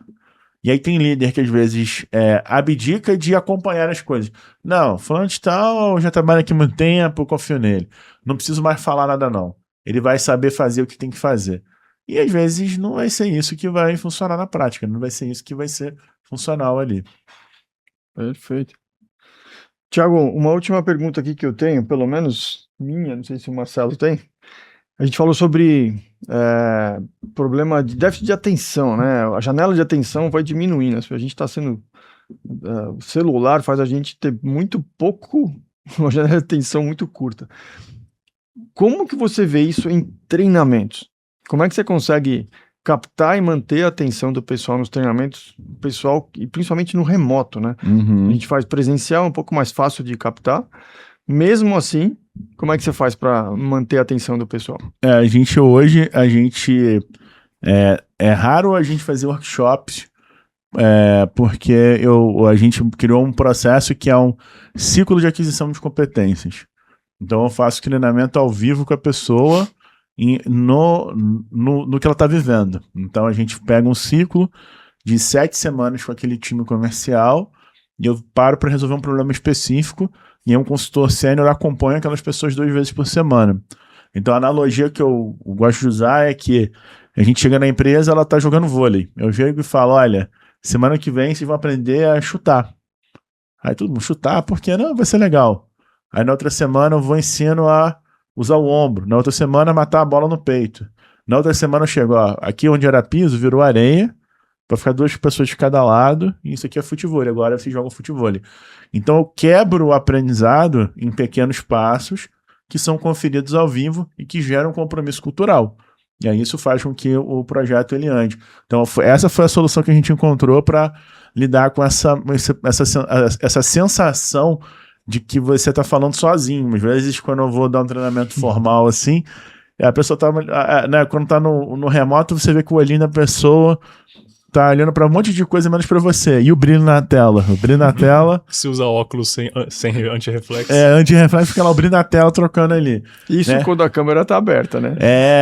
Fora isso, Se a né? câmera eu já dei treinamento, todo mundo com câmera fechada, e eu sempre peço pro cliente, pelo amor de Deus, câmera aberta, que senão eu tô falando sozinho. Tô falando aqui, sozinho, né? não. Eu preciso ver o olho das pessoas. Eu acho que até é cruel, né? Eu preciso de um feedback até pra saber se tá sendo interessante, né? Se estão absorvendo.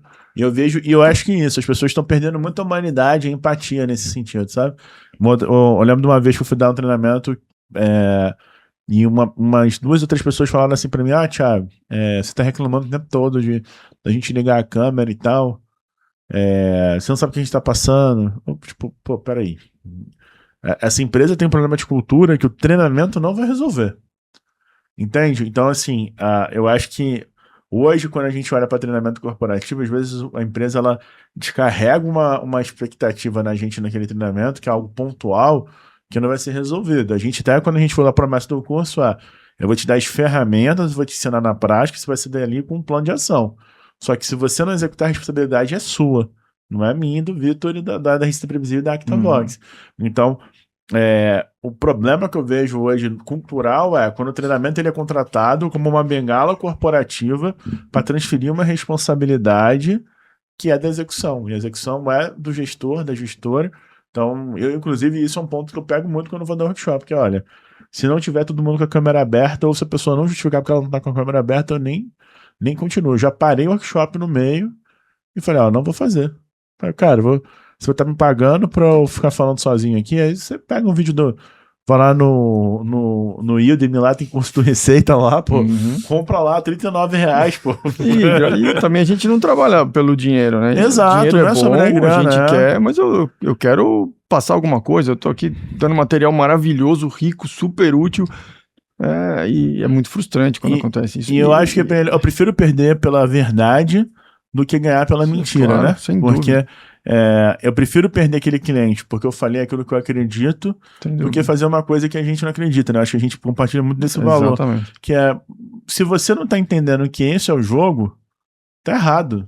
E o erro tá em você. E a gente nunca se arrepende se a gente faz o certo ali, né? Exato. Mesmo que seja no curto prazo ruim. Mesmo que doa, várias vezes eu passei por isso. Falei, cara, essa grana aqui vai fazer falta, mas, porra, é melhor perder esse dinheiro, porque eu acho que assim, né?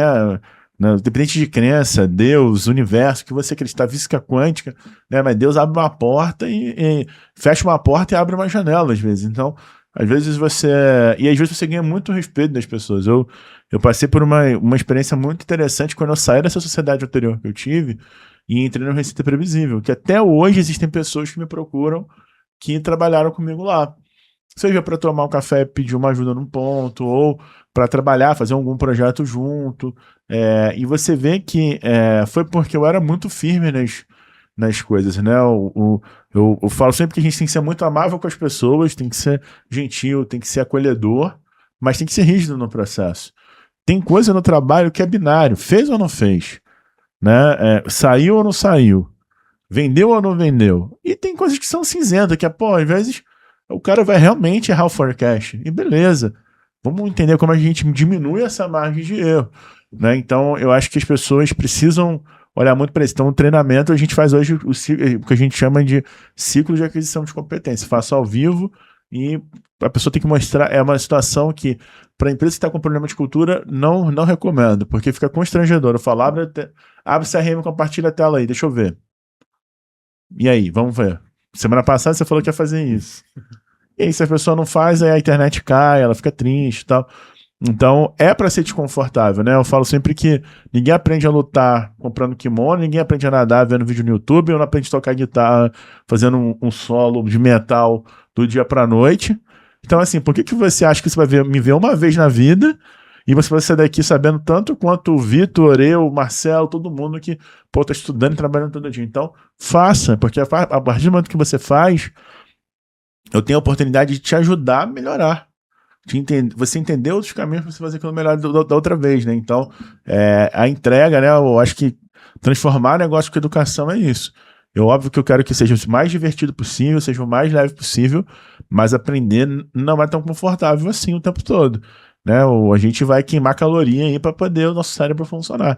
E se você não está disposto a fazer isso, você vai ficar refém da calculadora, você vai ficar refém do Excel, você vai ficar refém da IA e, né, a consequência aí sim você vai ser substituído por uma máquina.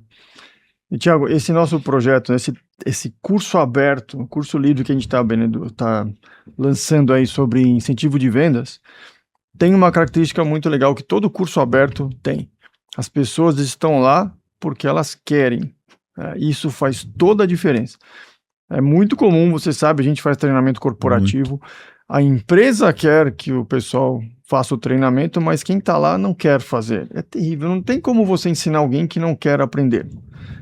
Por mais que você se esforce, a gente faz vídeo, até música a gente está fazendo nos treinamentos agora, quiz, interação, workshop, faz tudo divertido, a gente consegue mais sucesso. Mas quem não quer, não adianta.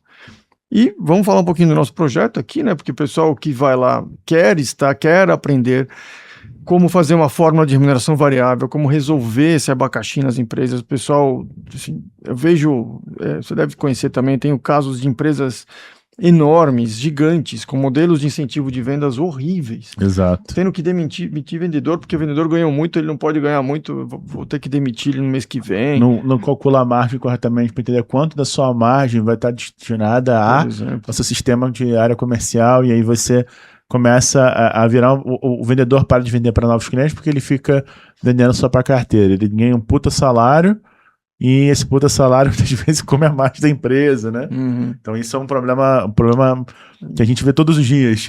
E tantos problemas, com teto, sem teto, como é que eu calculo a meta, né? É um grande abacaxi, o pessoal fala muito de meta como se fosse uma coisa banal, mas calcular meta é super difícil, super difícil. Eu comento muito sobre prever as imprevisibilidades, né? Se você você acha que você vai conseguir prever o futuro e não, vai acontecer alguma coisa, você tem que prever que coisas acontecerão e colocar isso na regra do jogo de uma forma clara, que dá credibilidade para o vendedor. Tem muito modelo de incentivo que desmotiva mais do que motiva. Então, você coloca lá, gasta...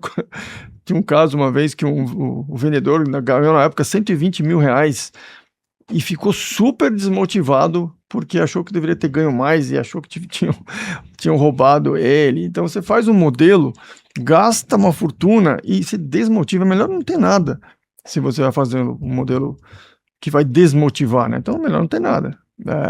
E esse projeto nosso é um curso aberto, onde vai lá quem tiver o problema e quiser aprender. E aí é muito rico, né?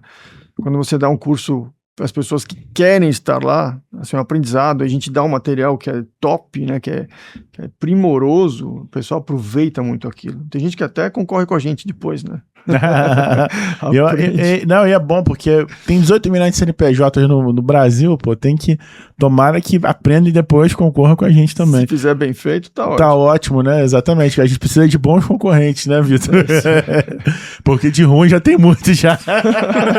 Ainda bem também, né? Temos muito já. É bom, pra gente é bom. O contraste nos ajuda, né? O contraste nos ajuda, né? Até porque é uma coisa interessante que eu acho que acho que tem uma essência que é ser antes de parecer. E eu acredito que o curso que a gente está pensando tem muito a ver com aquilo que a gente vê que no mundo real incomoda. Não vai ser não é o tema mais sexy do mundo para falar. Se tivesse falar de alguma coisa aqui que fosse chamar a atenção de todo mundo, era só falar prospectar sozinho, com inteligência artificial e alguma outra palavrinha mágica do mercado agora, que a gente poderia chamar muito mais atenção, mas a gente escolhe, né, a gente toma decisões consistentes justamente porque a gente quer falar com as pessoas que estão interessadas em resolver um problema, que é um problema que tem pouca coisa na literatura. O livro que eu recomendo, inclusive, nas minhas aulas, já vi o tempo todo, é o incentivo de vendas aqui do Vitor. Tem pouca vivência prática no mundo real. Muitas vezes as soluções americanas ou internacionais não consideram o contexto cultural brasileiro, né? Você falou da história do vendedor de 120 conto aí que o cara achou ruim. Eu tenho também várias histórias em que a pessoa ela não entende, muitas vezes uma empresa que vem de fora, que o modelo que ela atribui no exterior não vai ser funcional aqui. Então, muitas vezes, em muitas indústrias, um salário fixo muito alto com variáveis com bonificações trimestrais. Tá, isso vai funcionar lá no nos Estados Unidos lá que o cara pensa no salário dele no ano. Mas e aqui? O brasileiro, cara, o cara vai pagar a parcela do carro dele mês que vem, tem que pagar a parcela do apartamento dele mês que vem. Ele tá nem aí pro teu bônus trimestral. Ele quer saber. Vendeu igual um doido hoje, ele quer saber quanto que vai ganhar dia primeiro, né? Então. Ele quer receber ontem, né? Ontem. O cara já disse que aqui que pode. Vamos faturar, né? Então já quer receber. Então, como que você cria algo que seja justo para lidar com a imprevisibilidade? Como você faz algo justo que dá mais dinheiro para as pessoas, remunerá-las bem, porque são profissões desafiadoras. Você entrar dentro de um carro, rodar para vender, você ficar no telefone, prospectando, dá trabalho, você ficar fazendo meeting o tempo todo com o cliente, pô, cara, dá trabalho pra cacete. Então essa pessoa merece ganhar bem sobre isso, mas o empresário, o empreendedor, o gestor, a gestora merece também que aquilo seja lucrativo para o negócio. Então no fim do dia dá para deixar todo mundo feliz, inclusive modelos de incentivo que façam que a empresa atraia os melhores clientes. Porque eu acredito que isso é uma camada também que as pessoas olham um pouco, que no incentivo de vendas a gente fala, né, o Vitor fala bastante sobre isso, que é como que isso vai acelerar também, como que você atrai os clientes certos. Porque se você faz um bom modelo, um bom design dessa arquitetura, você vai conseguir atrair também o melhor cliente, porque o vendedor vai parar para prestar atenção que, olha, tem o cliente que vem rápido e tem o cliente que vai comprar melhor, né? E normalmente o cliente que vem rápido, ele não quer pagar o melhor preço para a empresa, né? Quer pagar o melhor preço para ele, né? E o cliente que tem que ser trabalhado, muitas vezes vai trazer mais lucro para a empresa, mais lucro para o vendedor, e também é o cliente que muitas vezes vê mais valor no nosso negócio, né? Também tem isso. É isso que você falou no começo, e eu sempre falo, a base do modelo de incentivo é a estratégia da empresa. O que é estratégia, né? Para quem eu vendo, quais segmentos são mais atraentes para mim, como que eu atraio ele, como é que eu crio um modelo baseado na minha estratégia, por que ele compra, aí eu vou desenhar um modelo para atrair os melhores clientes, como você falou. Exato. Certo? Marcelão, Thiago, que mensagem final você dá aqui para o pessoal da área comercial, para empresário, né, que a gente fala muito com empresário, é muito gostoso a gente falar com empresários. Eu acabei de fechar um job com uma empresa de 88 anos. Que legal. Eu tenho ativos hoje, uma empresa de 70 anos, uma empresa de 60 anos, uma empresa de 50 anos e uma de 88 anos agora. Só na nossa carteira hoje. É muito legal ver isso. Bom. Fica na Vila Alpina, lá cercada de prédio residencial, uma indústria linda, maravilhosa. E a gente fala muito com empresários, é bonito a gente poder ajudar empresários a prosperarem e fazer a empresa durar mais 88 anos, é muito legal isso, né? Que mensagem você dá para os nossos amigos da área comercial, né, que estão assistindo aqui, e para os empresários que estão assistindo a gente também? Boa, obrigado primeiro pelo convite, Marcelo, Vitor, nessa parceria incrível. Para você que está escutando a gente, eu acredito que tem 3 coisas que a gente tem que sempre olhar. Ser amável com as pessoas, duro com os processos, entender onde a tecnologia vai te ajudar e onde a tecnologia não vai te ajudar, e aprender a lidar com o imprevisível. E lidar com o imprevisível é saber a hora certa de usar o lado esquerdo e o lado direito do cérebro. Usar o racional e o emocional, que no final do dia tudo vai dar certo, o não de hoje vai te ajudar a ter o sim amanhã, que tenho certeza que vai ser mais lucrativo. Então, olhar para esses 3 pontos aqui, que eu acho que foram os principais que a gente falou, é fundamental. Tiago, obrigado pela presença, parabéns pelo seu sucesso que eu acompanhei aí também. Espero que a gente faça muitos projetos juntos ainda. Obrigadão. Uma honra, viu? Obrigado, Thiago. Prazer imenso.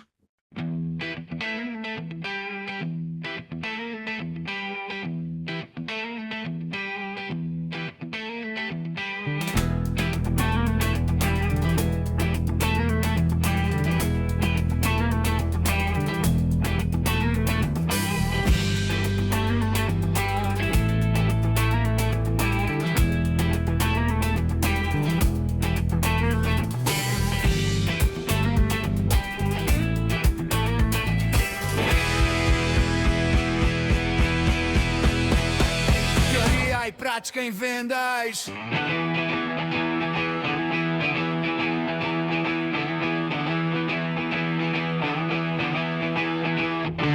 Teoria e prática em vendas.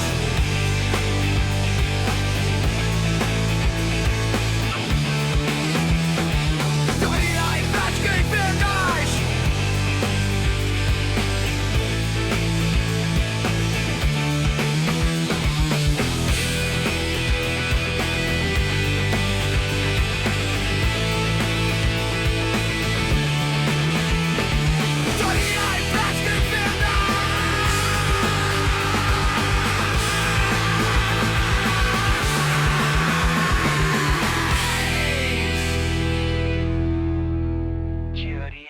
Prática em Vendas.